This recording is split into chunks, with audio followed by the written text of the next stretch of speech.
कृषि बिल को मंजूरी मिलने के बाद देश के कई किसान संगठन और राजनीतिक दल विरोध में सड़कों पर उतर आए हैं।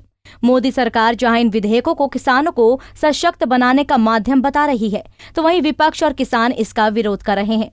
उत्तराखंड के उधम सिंह नगर में भी विपक्षी दलों ने इस बिल का विरोध किया। कांग्रेस प्रदेश सचिव नवतेज पाल के नेतृत्व में कांग्रेसियों और किसानों ने विशाल ट्रैक्टर रैली निकालकर एसडीएम ऑफिस पहुंचकर इस बिल का विरोध किया।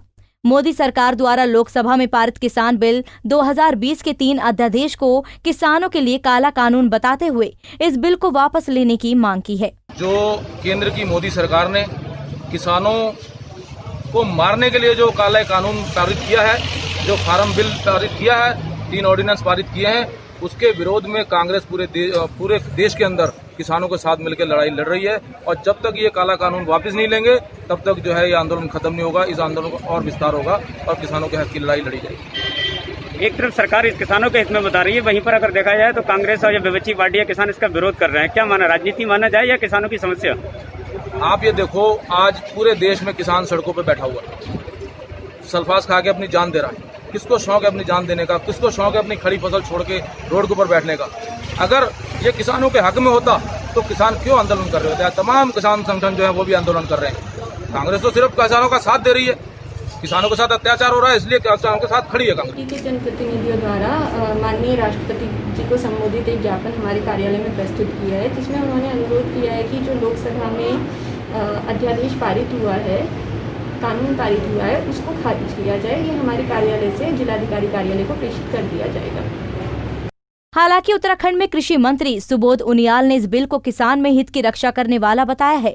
कृषि मंत्री ने इन बिलों को संसद में पारित करने के लिए प्रधानमंत्री और बीजेपी सरकार को बधाई दी। साथ ही मुबारकबाद देते हुए कहा कि प्रधानमंत्री नरेंद्र मोदी ने लगातार हो रहे विरोध के बाद भी कड़ा कदम उठाया है, क्योंकि उन्हें किसानों के भविष्य की चिंता है। केवल विरोध करने के लिए विरोध है। और जिस तरह तीनों बिलों के अगर आप नाम से ही देखेंगे, तीनों बिलों का उद्देश्य किसान को सशक्त करना और संरक्षण देना, और पूरे देश में किसान को अपने उत्पाद को बेचने की छूट देना। एमएसपी के माध्यम से जो खरीदारी होती थी वो होती रहेगी। मंडियां जिस तरह काम कर रही हैं काम करती रहेंगी। ऐसी स्थिति में किसान के पास कई ऑप्शन आ गए। और कॉन्ट्रैक्ट जो फार्मिंग है उसमें जिस तरह से किया गया, आपने देखा कॉन्ट्रैक्ट फार्मिंग में किसान को पहले भी कॉन्ट्रैक्ट फार्मिंग होती थी, लेकिन कोई उसके लिए रूल रेगुलेशंस नहीं थे। उसको एक कानून के रूप में दे करके किसान को संरक्षण देने का काम किया है कि बायर जब भी किसान का उत्पाद खरीदेगा, कोई करार करेगा, तो हर कीमत पे उस करार का उसको अनुपालन करना पड़ेगा। अनुपालन करने के साथ साथ उसको किसान को हाई यील्ड जो इनपुट है वो देना पड़ेगा। उसके साथ साथ उसको बेहतर टेक्नोलॉजी भी देनी पड़ेगी। और अगर उत्पाद के दाम सडनली बाजार में अगर फ्लक्चुएट करके बढ़ गए तो बढ़े हुए दामों में भी किसान को शेयर देना पड़ेगा। तो इससे भी किसान को निश्चित रूप से बहुत बड़ा एक सशक्त करने में और उसको संरक्षण देने का काम किया गया। तीसरा, इसेंशियल कम्युनिटी एक्ट कुछ उत्पादों में ख़त्म करके कहीं ना कहीं जमाखोरी को समाप्त करके ओपन एक वातावरण, कॉम्पिटिटिव वातावरण बनाने के लिए एक ये माहौल तैयार किया गया, ताकि बाजार में क्योंकि जब आपने देखा किसी चीज़ में राशनिंग होती है तो वो चीज़ कहीं ना कहीं उस पर ब्लैक मार्केटिंग शुरू होती है। और जब आप ओपन मार्केट होता है तो ओपन मार्केट में कहीं ना कहीं कंपटीशन होने के कारण दामों पे अंकुश भी रहेगा, किसान को फायदा भी मिलेगा।